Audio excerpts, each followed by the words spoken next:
So next we are going to discuss about quantum numbers. This is also pretty theory topic. So we will explain one by one. So first one, like basically what are quantum numbers? So quantum numbers are, like we know that in an atom different shells are there, right? So to distinguish those shells, like subshells or shells, so we know that we need to get some idea about them. So what we will do, we will look at their shape, their size, their orientation in space and in the direction, etc. We will look at those things, right? So those things will determine, or to determine those things, okay, we need some parameters. So those parameters are known as quantum numbers. Alright. So those parameters are parameters to determine the shape, size, orientation, etc. So those are known as quantum numbers. So the first one, the quantum number, principal quantum number. Okay, all of you look at the principal quantum number. So again, I would like to tell you something. That is the principle. I mean, each quantum number. Like suppose we know suppose we have an electron, right? Or we have a specific subshell or shell. So if we know the quantum numbers, then we can say that we know the address and the location and everything about that particular electron.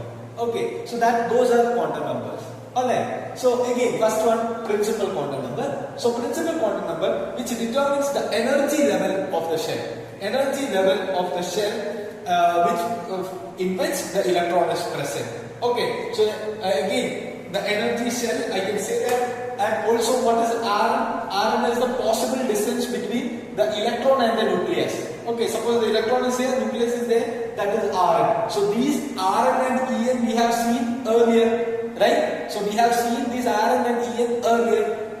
En is proportional to 1 by n square, Rn is proportional to n square. And the possible values of principal quantum number, and principal quantum number we represent by the letter n. The possible values of principal quantum number could be whole numbers 1, 2, 3, etc. up to infinity. Alright. So again, next one, orbital quantum number or azimuthal quantum number. Azimuthal quantum number. Actually, this explains the number of subshells present in an orbit or in a shell. Okay, so that is what is orbital quantum number. And again, this number which tells us the shape of the shell also. Okay, shape of the orbit. And again, I can say that this is represented by L, and there is a beautiful relationship connecting the angular momentum and orbital quantum number. Okay, so the orbital angular momentum is equal to L is equal to root of L into L plus 1 h by 2 pi. This is very important. And where N is equal to 0, 1, 2, 3, etc. up to n minus 1. Why n minus 1 till n minus 1? Suppose n is a number, principal quantum number. Okay, the energy level. How many energy levels are there? N is a value of principal quantum number. Then how many n will be there? N minus 1. Maximum n minus 1 quantum numbers will be there. Orbital quantum numbers. It is also known as azimuthal quantum number. Alright. So the third one, magnetic quantum number. In magnetic quantum number, I would like to tell you something. There is an electron. Electron is revolving around it. So the electron will produce a magnetic field. So a moving electron will produce magnetic field, and that electric field will produce a magnetic field. Alright. So there is a magnetic moment over there, right? So to determine those things, we have magnetic quantum number. It is due to that thing, due to that magnetic field. If there is an external magnetic field out there, again I'll repeat once again, an electron is moving, so there is an electric field. That electric field can produce a magnetic field. So if there is an external magnetic field over there, so there will be an interaction between those two magnetic fields. So what will happen? There will be a change in orientation. So that represents that number of preferred orientation. So there will be multiple orientations. So number of preferred orientations we can find out by, or we can obtain by magnetic quantum number. The letter which we use is ML. Okay. So how many possible orientations are like how many possible orientations are there? So nothing but plus L to minus L. Plus L to minus L. What is L? Orbital quantum number.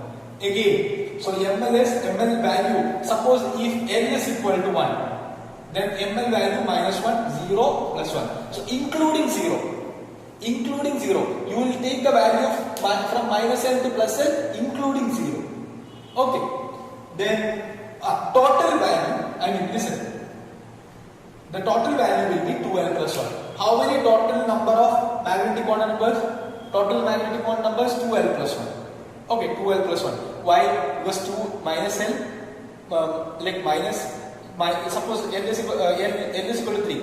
Minus 3, minus 2, minus 1, plus 1, plus 2, plus 3, including 0. 0 is also there. So that is why 2L plus 1.